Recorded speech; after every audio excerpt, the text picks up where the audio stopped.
சனீஸ்வரர் என்ற பெயரை கேட்டாலே பலரும் அச்சம் கொள்கின்றனர். காரணம், நாம் தெரிந்தோ தெரியாமலோ பல பாவங்களை செய்கின்றோம். பலரது மனதை நோகடிக்கின்றோம். நாம் செய்யும் பாவங்கள் அனைத்திற்குமான முழு தண்டனையும் கொடுக்கும் நீதிபதி சனி பகவான். அப்படிப்பட்ட சனி பகவான் தெரிந்து செய்த தவறுகளுக்கு கொடுக்கும் தண்டனைகள் சரி, தெரியாமல் செய்யும் தவறுகளுக்கு அதிலிருந்து விடுபடுவதற்காக பல வழிமுறைகளை கையாள்கின்றனர். அதில் ஒரு வழிமுறையை காஞ்சி மகா பெரியவர் நம்மிடம் பகிர்கிறார். அது என்னவென்றால், சனிக்கிழமை அன்று நீராடியதும் கைப்பிடியளவு பச்சரிசியை கையில் வைத்தபடி சூரிய பகவானை வழிபடுங்கள். அதன் பின் விநாயகர் கோவிலுக்கு செல்லுங்கள். அரச மரத்தடி விநாயகராக இருந்தால் மிகவும் சிறப்பு வாய்ந்தது. 3 முறை விநாயகரை வலம் வந்து மரம் கோயிலை சுற்றி பச்சரிசியை தூவுங்கள். அதை எறும்புகள் எடுத்தாலே முன்வினை பாவம், தெரிந்தும் தெரியாமலும் செய்த பாவம் நம்மை விட்டு விலகும். அது மட்டுமல்ல, எறும்புகள் அதை முழுமையாக சாப்பிடாமல் மழை காலத்திற்கும் சேமித்து வைக்கும். ஒருவேளை பச்சரிசி கெட்டு போகுமே என்ற சந்தேகம் வரலாம். எறும்பின் எச்சில் படுவதால் அரிசி கெடாமல் ஓராண்டு அப்படியே இருக்கும் என்றும் கூறுகிறார். எறும்புகளுக்கு உணவளித்த புண்ணியமானது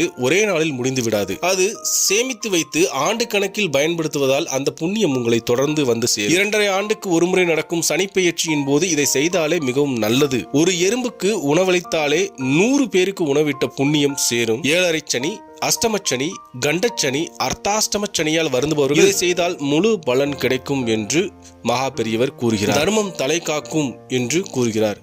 அரிசி மாவில் நாம் கோலம் இடுவதற்கான காரணம் இதுதான் என்றும் காஞ்சி மகா பெரியவர் கூறுகிறார். குருவே சரணம்.